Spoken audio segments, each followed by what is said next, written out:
Peace and blessings is real. First and foremost, I want to take this time and give all praises, glory, and honor to our Heavenly Father, Yahweh, through His only begotten Son, Yahushua, for allowing this word to come out. And I hope you sincere brothers and sisters are truly edified by this word tonight, man. And we're going to name this word tonight, Am I Therefore Become Your Enemy Because I Tell You the Truth? Yeah, man, let me say it again. Tonight's word is going to be called, Am I Therefore Become Your Enemy Because I Tell You the Truth? That's a cold-blooded word, man. Just really meditate on the title of this word and just think about it. You know, if you came at someone 100% real, 100% true, you've probably heard this phrase, or you probably have felt like this before. You have told someone the truth and they didn't want to receive it, and they looked at you and treated you as though you were an enemy. I've experienced it several times, and I'm going to continue to experience it because all I know how to do is to keep it real with you. All I know how to do is tell the truth. And our church is based off truth. What you lying for? The Lord know everything. So you only lying to yourself at the end of the day. So, truth is all about truth. Okay. I'd rather tell the truth than live in a bondage of lying. Okay. I'd rather be humble than live in the space of being proud. But in this word, Apostle Paul, this is Apostle Paul speaking.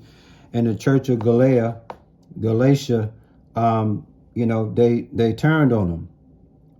He was someone that they looked at as a beneficial individual, and then they turned on him. And that happens in life. You keep it real with people, you be honest with people, and that same honesty, they'll turn around and look at you as an enemy for that same honesty. See? And the way it works is you can tell someone the truth where they see a benefit in it, and they'll look at you like a friend.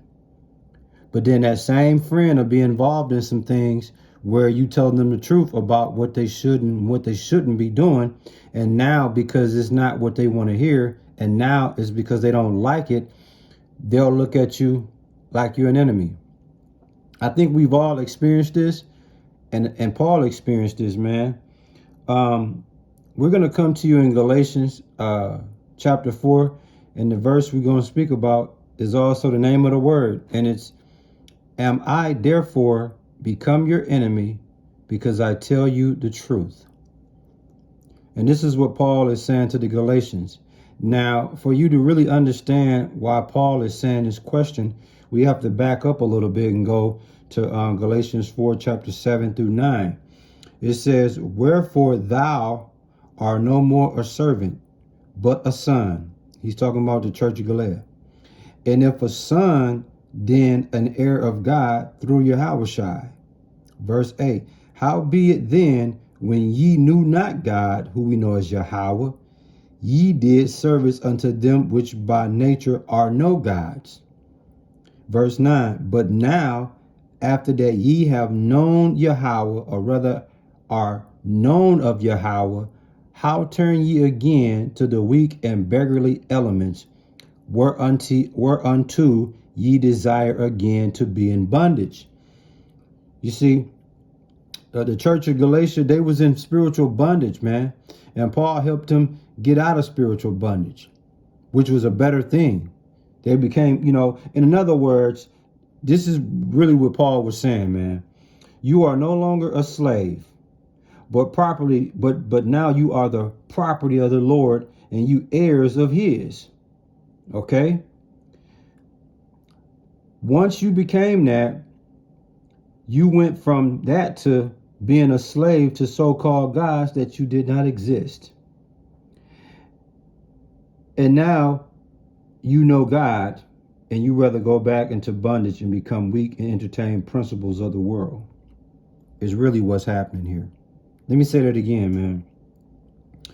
In a nutshell, in Galatians 7, verse 9, what Paul is saying is you are no longer a slave, but you are now the property of Yahweh. And because you are the property of Yahweh, you are heirs of his. right?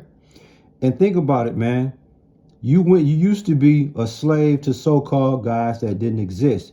But now that you're no longer in that position, and now that you know God, you rather go back into bondage and become weak and entertain the principles of the world. So in other words, they went from being blind to being able to see, and going back to being blind because that was more appealing to them. In other words, Paul was basically telling them, man, they need to return to the gospel. They need to return to the things that allow them to be beneficial.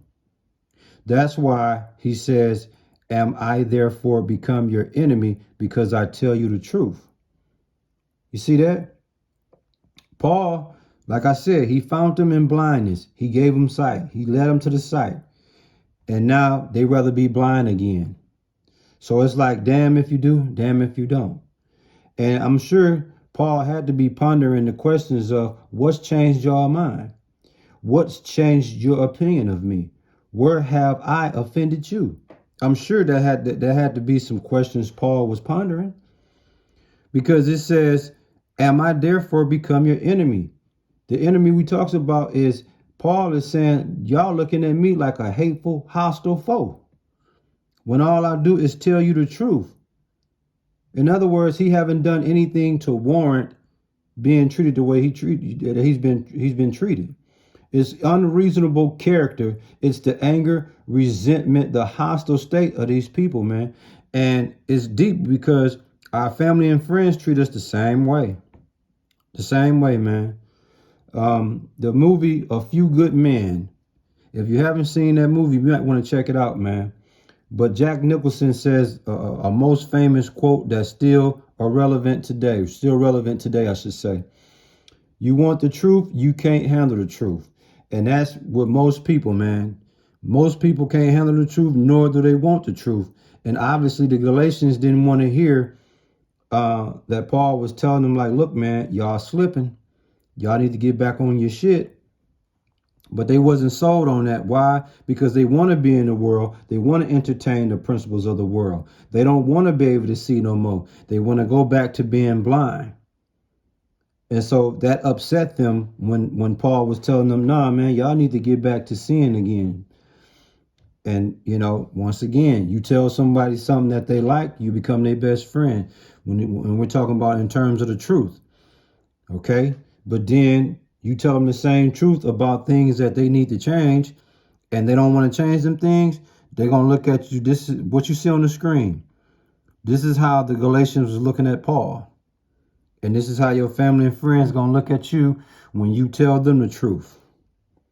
But see, Proverbs 27:6 says it best. It says, faithful are the wounds of a friend, but kisses of an enemy are deceitful. You see that? So, you know, when you keep it real, when you keep it true, man, that's supposed to mean something, because you're looking out for a person's best interest, whether they like it or not. You know, in John 8:32, it tell you the truth shall make you free. You know, truth, man, is what our lives should be predicated on, man. We should no longer be in the bondage of lying. The truth shall make you free, man. And if the truth gonna make you look at me as an enemy, so be it. I'll deal with that. Because at the end of the night, at the end of the day, I can go to bed and know I told you the truth. And I didn't tell you nothing but the truth. And whether you received it or not, that's not my burden. I did my part. I'm gonna tell you the truth. And that's what Paul was doing. The same truth he told them when they was blind, he was telling them the same truth, you know, once they was able to see, you know. And it's like a beautiful way to put it. Let's just say you rescue someone by way of telling them the truth about something, whatever it is. Okay, you give them the truth that they've been seeking. And in this case, the gospel. Okay, the gospel was the truth. They never had access to the real truth. And now someone give you the truth of the gospel. Now you get that truth, and now you on fire. But then at some point, you starting to deviate from that truth and doing things that's in falsehood. And I see that and I say, hey, man, you slipping. You going away from what's good for you. I need to help you get back to what's good, because the direction you're headed, we've been there and we've seen the detriment of that. And this time, this person looks at you as an enemy this time around. Why? Because going back into the world is more appealing. So if you're not talking about supporting him and egging him on to go into the world, then you hating. Then you're an enemy, because you're talking against what I want to do. And that's exactly what happened with the Galatians, man. And that happens with us in real life. Our family and friends and our loved ones, okay, treat us like enemies because we tell them the truth. For an example, if you a dope fiend, okay, if you a dope fiend and all you do is steal to get high, and you come to me and say, is it, hey Rob, man, everybody that know me say all I do is steal to get high. Guess what I'm gonna say? That's true. And if he get mad at me, that means he's treating me like an enemy. Why? Because I told him the truth. Now, if I would have told him that's such a lie, I'm appalled that they would say that about you, cuz you ain't nothing but a God-fearing good brother, man. You don't bother nobody. That's what you want me to say? That's not telling you the truth. But if you want me to tell you that, then you might as well treat me like an enemy, because I'm not telling you the truth. I'm lying to you, which is hurting you. See, you can't get better until you know better. And part of knowing better is knowing the truth. And that's all what Paul was trying to convey over, man. And we need to use that same motto when we dealing with our family and friends and we dealing with this gospel, man. I'm going to tell you what the word really says and not what you want the word to say. I'm going to tell you what the word say. Now, if you want to bend that word to benefit you, you do that. But if you come to me and you ask me, what's the truth about this matter? I'm going to tell you. And if you love me and if you respect the truth, you're going to understand me. But if you scoff and don't embrace that truth, then I already know you're going to look at me like an enemy, man. And all I did was tell you the truth, man. That's crazy, but that's just what it is, man. So brothers and sisters, man, when you tell somebody the truth and they look at you like an enemy, you already know what it is, man. The truth ain't what they were seeking, man. I hope you sincere brothers and sisters were truly edified by this word. And we give all praises, glory, and honor to our Heavenly Father, Yahweh, through his only begotten Son, Yahushua, for allowing this word to come out, man. And keep it real, keep it 100, keep it true. And hey, if you got to hurt somebody's feelings by way of telling the truth, then so be it. Word.